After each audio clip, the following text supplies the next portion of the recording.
बिस्मिल्लाहिर्रहमानिर्रहीम अस्सलाम वालेकुम वरहमतुल्लाहि वबरकातुहू। सबसे पहले तो रमज़ान की मुबारक हो आप सबको। रमज़ानुल मुबारक। और कल रात 27वीं की रात थी। मुझे उम्मीद है कि सब ने दुआएं की होंगी। मौलाना तारिक जमील साहब को भी हमने देखा, बड़ी अच्छी दुआ करवाई उन्होंने, और मेरे ख़्याल में सारे पाकिस्तान ने उस दुआ में शिरकत की। अगर मैं सबसे पहले तो आपसे रिक्वेस्ट करूंगा कि अगर आपने हमारा यूट्यूब चैनल अभी तक सब्सक्राइब नहीं किया तो इजाज़ुल हक ऑफिशियल चैनल को आप सब्सक्राइब करें। बड़ा अरसा हो गया, मौका नहीं मिला, कुछ मसरूफियात थी। और फिर मैं उम्रे पे चला गया 5 तारीख़ को अप्रैल की। और अल्हम्दुलिल्लाह अल्लाह ताला ने 2 साल के बाद, ये कोरोना की वजह से 2 साल के बाद अल्लाह ताला ने मौका दिया और मदीना मुनव्वरा 6 रातें गुजारी। और 6 रातें जो है वो मक्का मुकरमा में गुजारी। उम्रा भी बहुत अच्छा हो गया, रोज़ा रसूल पर हाज़िरी भी बहुत अच्छी हो गई। पुराने साथियों के साथ बैठ कर अपनी मखसूस जगह पर दुआएं करने का बड़ा मज़ा आया, कुरान पढ़ने का बड़ा मज़ा आया। बहुत से लोगों से मुलाकात हुई वहाँ। वापस आया तो कुछ दोस्तों से मुलाकात हुई। मैंने एक आधा ट्वीट भी किया था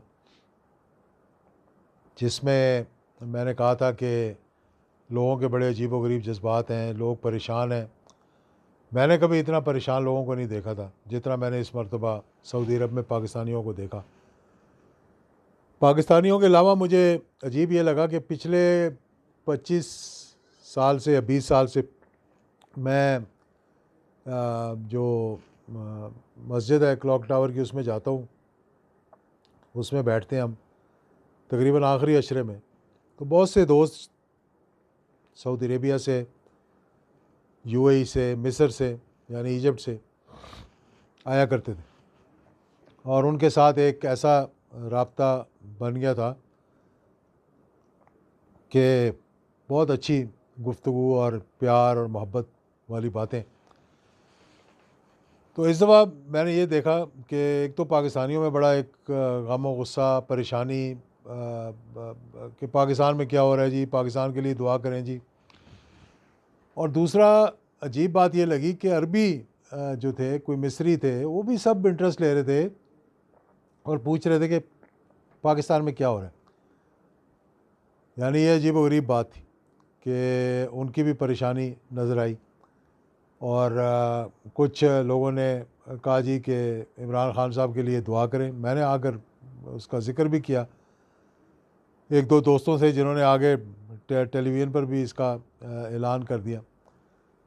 फिर रात में देखा कि जो हमारा एक वफ़द गया हुआ था, बड़े अफसोस और दुख के साथ ये बात मैं कर रहा हूँ। यानी कि मेरा दिल जो है वो बड़ा परेशान रहा। रात सहरी तक तो खैर हम इबादत कर रहे थे, सहरी करके सोने को मिला। कल भावलनगर से सफ़र शुरू किया दिन में, और सारे रास्ते जो है वो रात को तकरीबन हम पहुँचे 11-12 बजे इस्लामाबाद। तो रास्ते में ही कुछ वीडियोज़ अपलोड हुई, कुछ वीडियोज़ देखने को मिली, कुछ मदीना मुनव्वरा के मनाज़िर देखे कि जहाँ पर लोग जो है वो पाकिस्तानी वफ़द के ख़िलाफ़ नाराबाज़ी कर रहे हैं।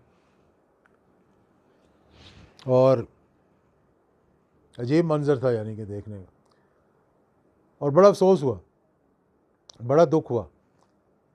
और फिर उसके बाद मैंने जवाब तर जवाब देखा कि हुकूमती अरकान की प्रेस कॉन्फ्रेंसें, अपोजिशन जो अब की अपोजिशन है उसकी प्रेस कॉन्फ्रेंस, और एक दूसरे को ब्लेम कर रहे हैं कि हम ये कर देंगे, हम तो ये कर सकते हैं, हम फ़लाँ के साथ ये कर देंगे, लेकिन हम ये चाहते नहीं कि हम करें। तो मैं ये कहना चाहता हूँ कि ये कोई ऑर्गेनाइज नहीं था मेरे मेरे नज़दीक, क्योंकि मैं वहाँ देख कर आया हूँ ना, रह कर आया हूँ, मैंने लोगों के जज्बात देखे थे। ये किसी पार्टी की तरफ से नहीं था। आप बेशक इल्ज़ाम लगाते रहें जी कि ये पीटीआई वालों ने करवाया है, या वो कहते हैं जी कि पीएमएलएन वाले जो हैं वो हमारे ख़िलाफ़ ये कर रहे हैं, वो कर रहे हैं। हाँ, पाकिस्तान के अंदर जो कुछ आप कर रहे हैं, ये आप एक दूसरे के ख़िलाफ़ ज़रूर कर रहे हैं, और एक बड़ा शर्मनाक किस्म का माहौल पैदा हो चुका है मुल्क के अंदर कि जिस तरीके से बातें हो रही हैं और जिस तरीके से हुकूमत को तब्दील किया है, इस पर मैं ज़रूर गुफ्तगू करूँगा। बहैसियत एक सियासतदान मेरा हक़ बनता है कि मैं अपनी राय जो है इसके ऊपर दूँ और जो मैं समझता हूँ सही है या गलत है उसके बारे में मैं बात करूँ। लेकिन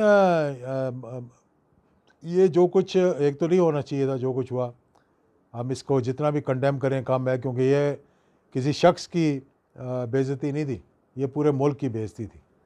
मैंने कुछ अरबी ट्वीट्स देखे, कुछ अरबी अखबारात में जो लिखा हुआ आया है या अरबी सोशल मीडिया पे जो लिखा हुआ आया है कि पाकिस्तान के वज़ीर-ए-आज़म का जो वफ़द आया उसके ख़िलाफ़ लोगों ने नाज़ेबा नारे लगाए। मैं उन नारों को रिपीट नहीं करना चाहता क्योंकि मैं रोज़े से हूँ और मुझे अच्छा नहीं लगता कि मैं उनको रिपीट करूँ जो बातें उन्होंने की।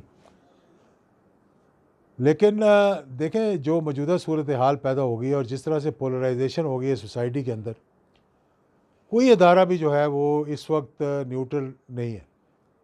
यानी न्यूट्रलिटी की बात तो करते हैं लेकिन कोई अदारा, इंस्टीट्यूशन जो है, कोई भी इंस्टीट्यूशन, वो इस वक्त गैर जानिबदार नज़र नहीं आ रहा। मुझे गैर जानिबदार नज़र नहीं आ रहा। तो कि गैर जानिबदार का मेरा मतलब ये है कि मुतनाज़े हो गए। कुछ फ़ौज के ख़िलाफ़ बयानात इस किस्म के आ रहे हैं जिन्हें देख कर मैं दिन रात ईमान से मेरा दिल जो है वो खून के आंसू रोता है कि ये हमारी फ़ौज है। मुझे याद है कि एक दफ़ा किसी मैं नाम नहीं लूँगा, एक हमारे बड़े सीनियर सिटिंग जनरल थे, उनसे मेरी एक बहस हो रही थी और मैंने उनको कहा जी कि ये फ़ौज जो है हमें इससे इतनी मोहब्बत है कि अगर आप हमारा अंदर से खून निकालें तो उसके अंदर भी लिखा हुआ आएगा कि ये पाक फ़ौज ज़िंदाबाद। तो कहने लगे कि ये फ़ौज जो है वो किसी के बाप की नहीं है। मतलब हमारी आर्ग्यूमेंट हो रही थी तो उन्होंने ये लफ्ज़ इस्तेमाल किया तो मुझसे नहीं रहा गया। मैंने उनको कहा मुझे आपके वालिद का तो पता नहीं है, यानी आपके बाप का तो मुझे पता नहीं है, आपने ये लफ्ज़ इस्तेमाल किए, लेकिन मैं ये समझता हूँ कि ये फ़ौज मेरे बाप की है और जब फ़ौज के ख़िलाफ़ कोई बात हो या इसको मुतनाज़ बनाने की कोशिश की जाए या दुश्मन इससे फ़ायदा उठा रहे हों तो लाज़मी बात है कि मेरी आवाज़ ज़रूर आप सुनेंगे। लेकिन आप देखें ना, इस वक्त अदालतों की पर भी तनकीद हो रही है, इलेक्शन कमीशन पे भी तनकीद हो रही है और ऐसे तनकीद नहीं हो रही, किसी वजह से तनकीद हो रही है। रात को 12 बजे अदालतें खुल रही हैं, 3-3 मरतबा एक दिन में अदालतें लग रही हैं कि इन केसों का फ़ैसला करना है, जहाँ के 20 लाख केस जो है वो पेंडिंग पड़े हुए हैं और किसी को पता भी नहीं कि इनके फ़ैसले भी होने हैं या नहीं होने हैं।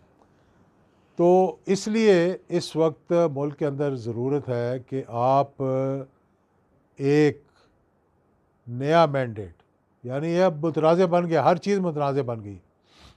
मुझे मालूम नहीं कि अब साफ़ और शफाफ इलेक्शन भी किस तरह से होंगे।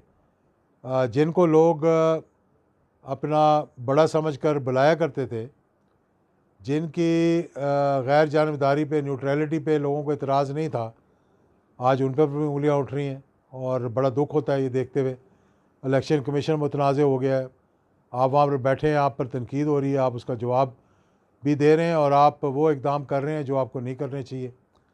अदालतें जो हैं वो भी अपने आप को दिन ब दिन मुतनाज़ कर रही हैं। वो पॉलिटिकल जलसों की तादाद पर बयान दे रहे हैं कि 15-20 हज़ार लोग, 10 हज़ार लोग। मतलब ये आपका काम तो नहीं है।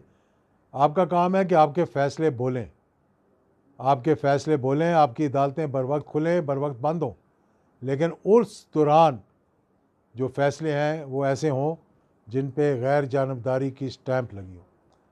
तो ये चीज़ें जो सामने आई हैं, ख़ास तौर पर आज मैं सुन रहा था कुछ बयानात अभी थोड़ी देर पहले कि मैं फ़लाँ शख्स का मैं ये कर सकता हूँ लेकिन मैं नहीं करूँगा। देखें, अल्लाह ताला ने आपको ताकत दी है, लेकिन ये एक बहुत बड़ी आज़माइश भी है। अल्लाह ताला जब आपको ताकत देता है आपको आज़माता भी है। अल्लाह ताला आपको इज़्ज़त भी देता है, अल्लाह ताला ज़िल्लत भी देता है। कई लोगों को अल्लाह ताला ऐसे ओहदों से हटाकर इज़्ज़त दे देता है, कई लोगों को ऐसे ओहदों पर बिठाकर ज़िल्लत दे देता है। तो आप ये कोशिश करें और अल्लाह ताला से तौबा करें, माफ़ी मांगें। ये मग़फ़िरत का महीना है कि अल्लाहुम्मा इन्नका अफ़ुव्वुन तुहिब्बुल अफ़्व, फ़ाफ़ु अन्ना, अल्लाहुम्मा इन्नका अफ़्वुन करीमुन तुहिब्बुल अफ़्व फ़अफ़ु अन्ना, अल्लाहुम्मा इन्नका अफ़्वुन करीमुन तुहिब्बुल अफ़्व फ़अफ़ु अन्ना। और ये एक और चीज़ जो अल्लाह ताला को पसंद नहीं है वो है ये कि आप ये समझें कि मैं ही इख्तियार का मालिक हूँ और मैं जो चाहूँगा मैं वो कर दूँगा। कौन घर से निकलेगा, कौन घरों के अंदर बंद रहेगा, इसका फ़ैसला आप लोगों ने नहीं करना है, इसका फ़ैसला अल्लाह ताला ने करना है और अवाम ने करना है। तो मेरी ये राय है और मैं ये समझता हूँ, ये तो मैं एक मुख्तसर सी जो कल का वाक़या हुआ जिस पे मुझे बड़ा दुःख और अफ़सोस हुआ, जिसको हमने कंडेम भी किया कि वहाँ पर नहीं होना चाहिए था ये, क्योंकि आखिर में तो पाकिस्तान के हम शहरी हैं ना। जब कोई किसी की कोई बेइज़्ती होगी, जो किसी मनसब पे होगा, तो पाकिस्तान की बेइज़्ती होगी। लेकिन मैं अपोजिशन से भी कहूँगा, मैं हुकूमत से भी कहूँगा कि देखें, एक फ्रेश मैंडेट की तरफ जाएं, इस मुल्क को एनार्की की तरफ ना लेकर जाएं, इस मुल्क को बनाना रिपब्लिक ना बनाएं। आप लोग जब अपोजिशन में थे तो बार बार इलेक्शंस की बात करते थे। आज अल्लाह ताला ने जिस तरीके से भी आपने किया उसके बारे में हम बात करेंगे, गुफ्तगू करेंगे, बाहर के मरासले के बारे में बात करेंगे, ये साजिश थी या मुदाखलत थी इसके बारे में भी बात करेंगे। लेकिन वो अपनी जगह है। मौजूदा सूरत हाल में हमने देखना है कि इस मुल्क को इस बुरहान से कैसे निकालना है, जिसमें अफवाज पाकिस्तान का भी बहुत बड़ा किरदार है, अदालतों का भी बहुत बड़ा किरदार है और सियासी जमातों का भी बहुत बड़ा किरदार है कि हमने इस मुल्क को एनार्की की तरफ लेकर जाना है और बिल्कुल खामोशी से बैठ कर तमाशा देखना है, या फिर हमने मुदाखलत करनी है और एक पॉजिटिव मुदाखलत करके इनको कहना है कि आप जाएं, इलेक्शन लड़ें, नया मैंडेट लेकर आएँ और फिर आप एक अच्छी लेगेसी भी छोड़कर जा सकते हैं। एक अच्छा किरदार भी आपका हो सकता है। लोग आपको अच्छे अल्फाज से याद भी करेंगे इंशाल्लाह कि हमने इस मुल्क को पटरी से उतारा नहीं, हमने इस मुल्क को पटरी पे चढ़ाया। तो यही चंद एक बातें थी जो मैं करना चाह रहा था। इस रमज़ान के महीने में बहुत कुछ हुआ। इससे पहले मैंने अपनी ज़िंदगी में रमज़ान के महीने में इतनी चढ़ाई और उतराई नहीं देखी जितनी इस मर्तबा देखी है।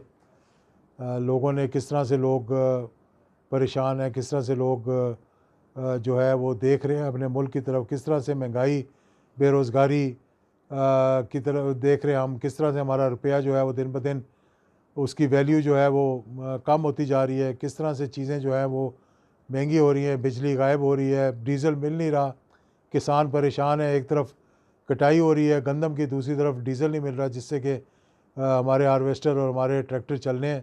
तो इस पे ज़रा गौर करें बैठ कर, बजाय 24/7 यानी 24 घंटे एक दूसरे को गालियाँ देने के अलावा कोई काम ही नहीं है आप लोगों को। कोई इस मुल्क की तरफ भी देखना है कि नहीं देखना आपने। तो इन्हीं अल्फाज के साथ मैं शुक्रिया अदा करता हूँ एंड आई होप कि बेटर सेंस जो है वो प्रिवेल करेगी और हर कोई अपने से बालातर होकर मुल्क और कौम के लिए सोचेगा। बहुत शुक्रिया।